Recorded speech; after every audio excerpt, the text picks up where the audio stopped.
approve that or not, about whether that's a justifiable delay. Some things have got external factors. A lot of the projects that originally approved the investment programme obviously been there, sat there for years now in terms of the approval. Yeah, that's the point I'm raising. Yeah. Because sorry to interrupt you. Michael? Yeah. Just to clarify, the reason why I'm raising it is for exactly that point, that there are a number of schemes that were dreamt up or brought forward that have never materialised. There's an ongoing review now because it's been clear to anyone that the ability to move many of these projects forward have been flawed for whatever reason, and they need to be fed into the wider transport review. And they can't just be left alone. In other words, it may be that they drop out because of the review. I'm not saying they will, but I think that's important to say that. Instead of bringing it back here all the time, which I get, but it's important that is reflected within there. That's one of the reasons why the review was announced in the first place. Absolutely, and I totally agree with you. I need to check, but a lot of the funding that was allocated from the investment programme originally to transport schemes and other schemes, in fact, filled a kind of gap to allow projects to develop business cases. And then the funding for them to actually carry out the project often comes from things like CRUS.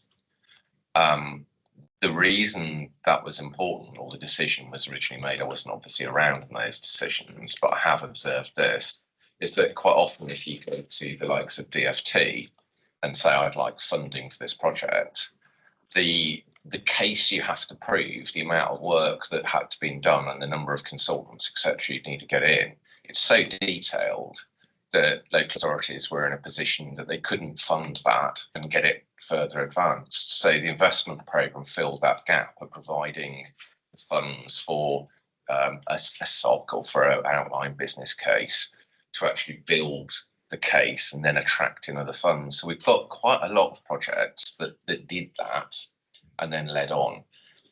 That's a rather longer answer to your question. Your simple question is, is the transport review picking up? And I will have to find out kind of on those schemes whether they're all detailed, because it's a good idea to have them included and see if they're still being carried forward. Sometimes this extra funding, external funding, can take years to materialise from DfT. I pick on DfT because there's a lot of schemes in there that require that DfT funding, and I'm aware about how complex those business cases are to prove the case. Councillor Bird. Thank you, Chairman. I'm glad Jim raises it, because it's always it's difficult to use the T word, because every meeting within the T word means overspend. I mean, I just had a meeting last week. Believe it or not, the Sprint bus in Walsall, it's going to be ready before the Commonwealth Games, by the way. It's still under scrutiny as to whether it's going to be built or not. I'm told it will be, but, I don't have much faith in that. And having said that, it's going to be ready, I'm told, by 2027. I can't remember when the Commonwealth Games was, but it seems to have, the bus is a bit late, to say the least. But having said that, transport in general, and I've made this point more than once, transport in general is a nightmare when it comes to spending. You can guarantee most schemes are going to be 10% over, and then sometimes they don't even achieve what they were going to do in the first place. So I think when we have finite resources within the combined authority, we need to focus very carefully on how much is allocated to transport and keep our eyes on how that develops over the period of the contract. Because quite genuinely, if we have got money available and it is being utilised in transport over and above, I mean, I'm a firm believer, and I said this to the representative I met, you start with a scheme, yeah, we'll do that. The rule of thumb is, well, I think it's going to be that much. And then once we start it, we started it now. It's like Metro, really. I've never been a fan of Metro, as you know. It's like throwing strawberries to a donkey. But at the end of the day, I think we have to be careful that we don't get cajoled into the fact that we start something and it's, I've started, so I'll finish, like a mastermind in relation to transport. Comment. As we said, we have a transport review. The point that Ian's making is you will see whether some of those projects in the investment programme as originally agreed are subject to that review, because some of them aren't. That's the whole point. Some of them are actually regeneration projects, which are not transport projects, and they were originally agreed in the original devolution deal. And I think the combined authority over many years had conversations as to whether they are still the priorities for the combined authority. So the list which was assembled and which signed off with governments has been reviewed a number of times by the leaders themselves to decide whether they wanted those programmes still to be priorities.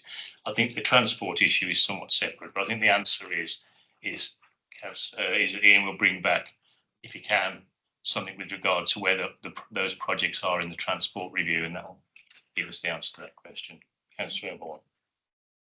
And that's lovely, but just building on that, it'd be really nice if we actually had a firm recommendation from the investment board saying exactly that, because, you know, the reality for the review is because we know that the whole system has not been working and there hasn't been that kind of oversight, politically particularly, in relation to what priorities are and how that feeds into the wider priorities of the 7 Mets. And that is the point. That's the whole purpose of doing this. And I think, you know, if we make that point, then it gives you a bit more sort of, if you like, sort of, you know, power to actually say these need to be part of it. I'm sure they will be, but they need to be drawn to people's attention, because Mike makes the point about Sprint, you know, 2070 won't happen. So the question is, why is it still there? And TFWM, quite frankly, and I've said this many, many times, at the moment the way it operates is not fit for purpose and it needs changing. That's the whole purpose of the review. So, you know, I think we should be as strong as that, Ian. Okay, so the action is, in essence, is that we've agreed and go through the minutes that, in essence, are these items in the investment programme or within the review for transport, or are they not? And I think that differentiates between what was previously agreed with regard to the priorities of the combined authority, constituent members, as opposed to the transport review, which may be somewhat slightly different. So I think we'll do that as a first step and bring it back to the board. Okay with that? Yeah. Everyone consent with that? Yep. Thanks. Just we've obviously meant to start there, but kind of moving on to the investment programme dashboard. No change in the number of projects. There's 84 of them. No change in the number of projects that have reached completion or evaluation stage. We have got red status, which is on the completion date for 5 remaining projects. 4 of those are on the stable UKC infrastructure programme, and additional 1 project which is now forecast to be in excess of its approved completion date. That's Solihull Suburbs and Brand Movement connectivity for HS2 Arden Cross area. There's been an application to extend the availability of the remaining £510,000 worth of grant and transfer this sum to combine it with cross funding to design the bridge that will span the M42. Questions? Comments? It is what it is. Okay, we're all agreed. Good. Thank you, Mark. Yeah. Okay, I've got the item on. Okay. You want to do that? Yeah. So board will also recognise the first time we've included it's kind of a draft, but it's a working draft of the investment programme benefits. So conscious that we've never looked at the benefits of the investment programme altogether, and that's included in the pack. Hopefully be useful. The intention is to bring it back quarterly. Lots of projects in there. Tends to be that they achieve the results on completion or after a stage post that. So it's a question of monitoring over a number of years to see those benefits come forwards. Because of that, it won't change on a very regular basis. So the intention would be quarterly, we'll bring some amalgamated list forward as showing those benefits. I'm happy to take any observations on that, or to have those kind of post meeting if you wanted to email me. Any questions or comments? Yes, Councillor Mahmood. Yeah, thank you, Chair. Just around some of the projects that they've been completed, and it says benefits to be monitored, and you've just touched upon that. So, for example, the very light rail in Coventry, I'm really interested to see how that project has has been monitored and what the benefits are. So if we're going to get them on a quarterly basis, I think that would be really, really useful going forward. Yeah, thank you. And as I say, I can't promise on a lot of them that on a quarterly basis there'll be a huge amount of change. For example, you bring up the Very Light Rail project. The real benefits for that will be if it receives full funding, which some of this is outside of the work we did. I mean, it's a good example of something where we did early on that we put investment program money into a project that enabled it to start gain momentum and draw in funds from other sources. I'm sure we all hope it's going to be a very good success, but the real benefits will be if that goes into full production and is rolled out across towns, cities, Coventry first, obviously. Then we'll see some huge benefits from that. But it's a number of years before you actually see all of the benefits that a project could deliver. And sorry, Chair, just to make the obvious point, because it's a fair challenge and a fair point. The reason why VLR came about was because it had political support directly from the local authority. That's where it was led. That can't be said for some of the other projects, which is why I raised them. That is why it needs to be all part of that wider review. That's why I'm saying it. So that's really, really important. Didn't receive political support. I'm just trying to understand what the implication is of that. So VLR received political support. So what are you suggesting that some don't? Yeah, what I'm suggesting is that TfWM, of whom are the Transport Authority, and this is the whole point of the review, clearly has operated on a basis of no political leadership. That's a matter of fact. That's what I mean, and it's clear who is the political person who oversees it, other than the mayor. There isn't one. That's the point. Thank you. Yeah. Okay, thanks. I think I get the point now. Any other questions? Councillor Mahmood, you okay with the answer on that? You okay with that? Thank you. All right, I think we can move on. Nick, going to give us these are the public dashboard elements. We go into the finer detail in the private elements of the dashboards. So a general overview then from you, Nick, please. Yeah, thanks, Chair. So as you mentioned, these are the public information dashboards managed by West Midlands Development Capital. They are for noting, and I will provide a full update in the private session of the private dashboard. So at this stage, just a noting, unless anyone wishes to raise anything which is not in the confidential elements of the papers, I'll take that just as being noted. All agreed? Yep. Yeah. Okay. Robert, welcome. Robert's here to give us a presentation on the 5G update, and there is a report within the papers equally at pages 55 to 56. Robert, you want to go through that? By the way, anyone on the screen who wishes to speak, you're just going to have to indicate. I can't quite see the screen, but in the usual way. But Robert, over to you. Thank you, Chair. So two updates that I agreed to come back on a couple of months ago. One is around where specifically, insofar as I can obviously summarise, there are issues in terms of parts of our region not getting gigabit broadband yet or 5G coverage, and what we're doing to address those. And secondly, our plan to scale up technology-enabled adult social care so that 4 remaining local authorities who we want to secure more funding to work with. So turning to connectivity, first of all, so as you're all aware, the upgrade from copper cables in our streets to full fibre broadband is a once in a generation upgrade of our infrastructure. The last time our broadband infrastructure was upgraded as a nation was in the 1990s. It's therefore vital that the West Midlands gets its fair share of the upgrade to fibre optic connections. And I would also say the same about 5G as well. It's not a software upgrade, it's all of the hardware on top of all of the buildings. And although some people think 6G is going to come along in 10 years, I do not. I think it's going to be a substantially longer period of time. So we have worked in partnership with all the local authorities, obviously with the combined authority with government and the private sector, to make it as straightforward as it possibly can be to invest here first. And as I mentioned at the last investment board I was at, we're in a strong position overall. So 97%, sorry, actually up to 99%, I beg your pardon now, 5G coverage from at least one operator. And depending on the statistics used, between 93% and 97% gigabit broadband coverage versus the government target of 85%. However, As you can see from the data on the, well, actually, let me start with mobile. So mobile, those figures are from at least one operator. There are differences, as you'll all experience in your daily lives, going down to individual operators.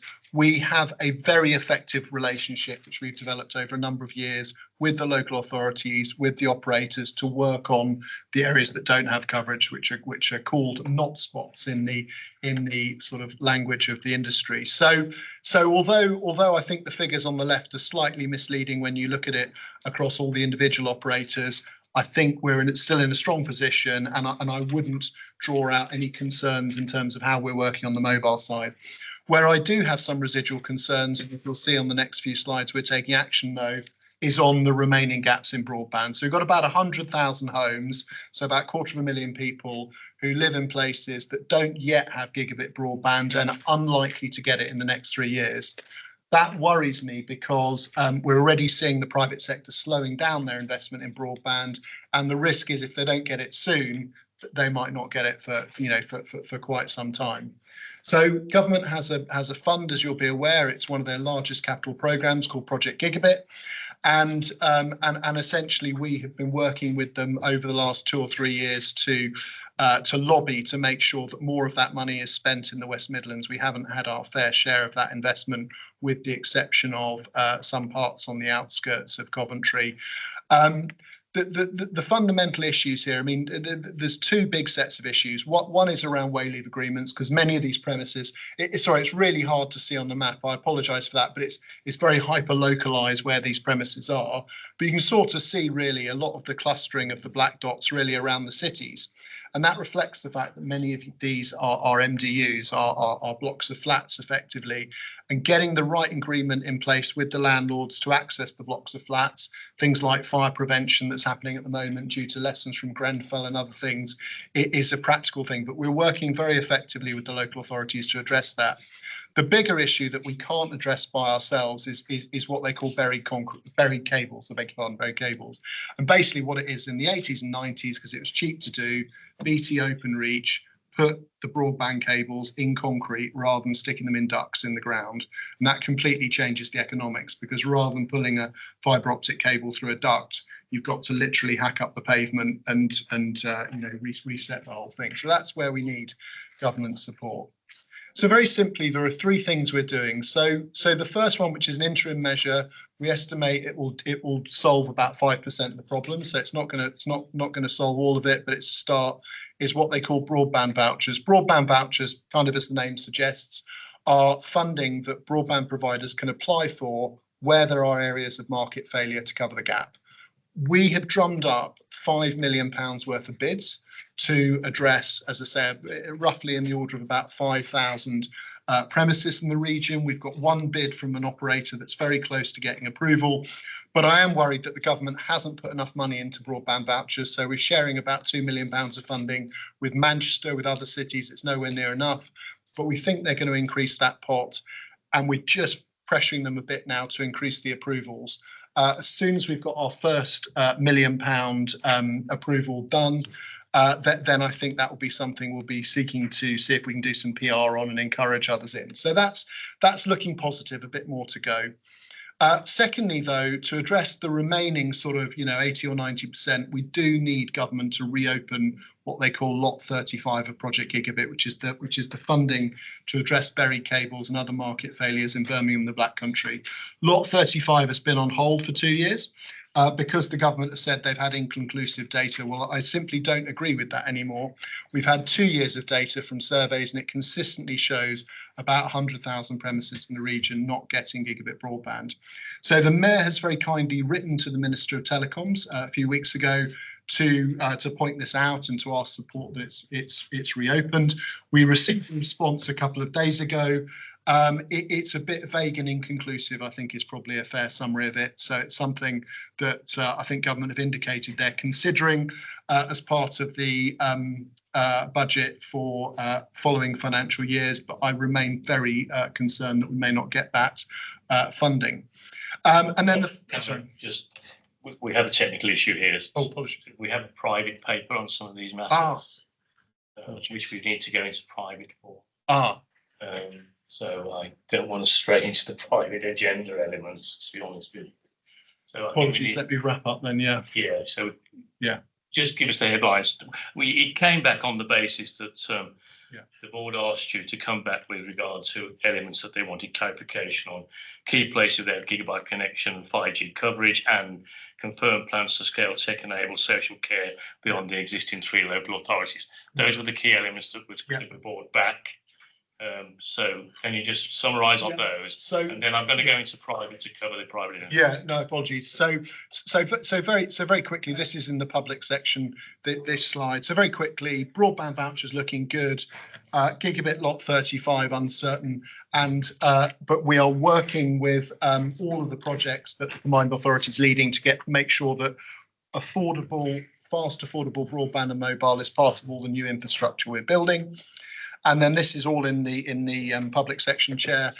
So just quickly, just super briefly, so we're working in partnership with Coventry, Wolverhampton and Birmingham City Councils to roll out what's called technology-enabled adult social care. This is about proactively supporting citizens to live for longer in their comfort of their own homes. It goes far beyond traditional telecare, which are pendant alarms and watches you use in the event of an emergency. And we've had some fantastic feedback from citizens. So 84% of the citizens we're working with say this makes them feel more independent. 2/3 say their quality of life has been improved, and over 2/3 say support services are faster to respond. And you'll see that we're now at over 630 citizens using the services, over 460 local authority colleagues trained, and over 3,000 devices deployed. So this covers a huge range of devices, everything from sort of sensors in the bed through to smartwatches, through to motion detectors, other things. And it's based on a short-term investor safe business case around doing physical visits to citizens' homes in a way that's more effective. So long story short, Chair, we do want to work in partnership to extend this to the other 4 local authorities. Of course we do. We've got great relationships building into those. They've been very kind in joining us for our dissemination events. And I am working with colleagues in the CA now, as well as with those local authorities themselves, on a proposal to try and secure the funding from government to launch this in the other 4 local authorities. Because the problem the other 4 local authorities have got, same as the other 3, is that there's no funding to kind of launch these kind of new services as a live pilot. And to make that funding available, it would have to come out of providing services to citizens, which is obviously an unacceptable short-term choice. In addition to that, we're also co-developing a proposal for some regional shared services as this starts to scale across the other 3 as well. So there are kind of 3, I think, obvious areas we're looking at. One is around joint sourcing. So how can we, where we've got common needs, how can we pull together our requirements to get better prices, better support from suppliers? Secondly, change management. This involves huge amounts of training, culture change, process adjustment, all of those other important things. And finally, there's some work around shared interfaces, because this isn't just about a joint project with the local authorities. It's also working with tens of different domiciliary care providers, many of whom have low levels of IT capability and need things to be technically available in a simple and straightforward way. So this is something, in summary, Chair, that we see very much building off a very successful relationship that's developed over the last few years between the combined authority led by ourselves and also the local authorities in one of the most important areas, as I think was noted at the previous investment board I was at for local public services. So we're very, very keen to try and find the funding to extend this further. That's it. Thank you. Councillor Boyle, please. Very obvious question. I don't know if I asked it last time. Bear in mind that, you know, where is it? Birmingham, Wolverhampton and Coventry taking part in this social care trial. For Project Gigabit is only for Birmingham and the Black Country. And according to your figures, it showed Coventry with the highest percentage. I think it was 29%. 16%. I should, Let me yeah. ask the Yeah. question before you answer. Yeah. I'm just trying to work out why, if there's that high percentage of locations without that facility, why Project Gigabit couldn't be extended to include the area that has got the most properties without that that gigabit. I don't understand that. It doesn't make sense. Thank you, Councillor Boyle. So, sorry, I should have clarified on the slide. So on the slide showing the government figures, those are the official government figures. We do not think the Coventry figures are correct. We think all of the other figures are reasonably accurate, but I should have clarified, and my apologies. The reason we think the Coventry figures are incorrect is because they include a lot of new build premises that are happening that, for technical reasons I won't go through, haven't quite filtered through into the government numbers. So we are challenging that 16% figure you see in Coventry. I think that's significantly overstated. As you'll recall, Coventry was at the forefront of the rollout of broadband a number of years ago. You built your own network with the local authority, sold it on to City Fibre. So in the centre of Coventry, there's extremely high full fibre broadband. On the outskirts, you've got a lot 11 of Project Gigabit, which is the only money we've had in the region so far for Project Gigabit. But there are still, I think off the top of my head, about 5 to 6%, which is sort of roughly in line with the other local authorities where there are still issues, and very much as with the rest of the region, we want to get the funding from government to support that. So I very much see Coventry and as front and centre of what we're asking for from government in terms of more funding for vouchers and possibly other things as well. There is some sort of detailed follow-up around some of the Lot 11 stuff we're also working on that I can update you offline if it's of interest. Thank you. Sorry, yeah. So basically the figures, we don't know what the figures are, but we don't know what the figures are, but we're working on the basis of figures we've got here. What I don't understand either is, it says here Wolverhampton have got 6,160 premises without anything, but then percentage of total premises is 0. These figures are just don't. You're not working on the basis of these figures, are you? So what are you working on then? Sorry, just to clarify the Wolverhampton, apologies, there was a formula error I noticed after pre-read had gone in. It's 6% for Wolverhampton. So the absolute number of premises is correct, 6,000 and something. The actual figure 6%. So my apologies, that was an error on my part. So just to answer your question, we have 2 years worth of data. It comes out every quarter. What we were showing on the screen and in the private section is the latest quarter's data, but we've got another 2 years worth of quarterly data. I think gives us a fairly robust position to go back to government and really argue that, you know, there needs to be some extra support here. Okay, I'm going to move into the private elements of the meeting, excluding the press and the public in accordance with Section 100A of the Local Government Act 1972. The public and press be excluded from the meeting for the following items of business, as they're likely to involve the disclosure of exempt information as specified in paragraph of the Act. Therefore, going